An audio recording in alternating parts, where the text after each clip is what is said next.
Yeah, I do think there's still a case for big studio recording. I think there's a case for every type of recording. I mean, I've recorded, the full range of places. It really depends on the project, depends on the kinds of sounds you're going for.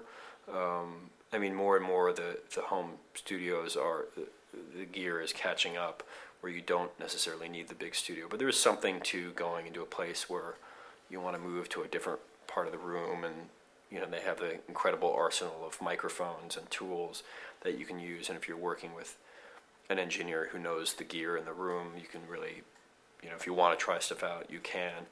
The part that I still am a believer, probably more than anything in terms of is for mixing in some of the great rooms with a board. I mean, I know a lot of people, including myself, mix a lot of stuff on Pro Tools or mini Pro Tools rigs at home, like I have,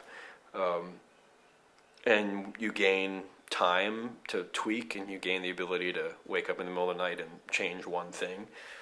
But there is something about, and this is sort of a boring argument that people talking, analog, digital, blah, blah, blah. I don't really go into that because, whatever, it's not of interest to anyone, including me. But there is something to, running stuff through a board, still through a great, board that's well taken care of, and the circuitry is designed to be clean, and it does make the sounds pop out more. So I do think that big studios still have a place, certainly for mixing. I would say that's where the main thing that they still have a very valid function.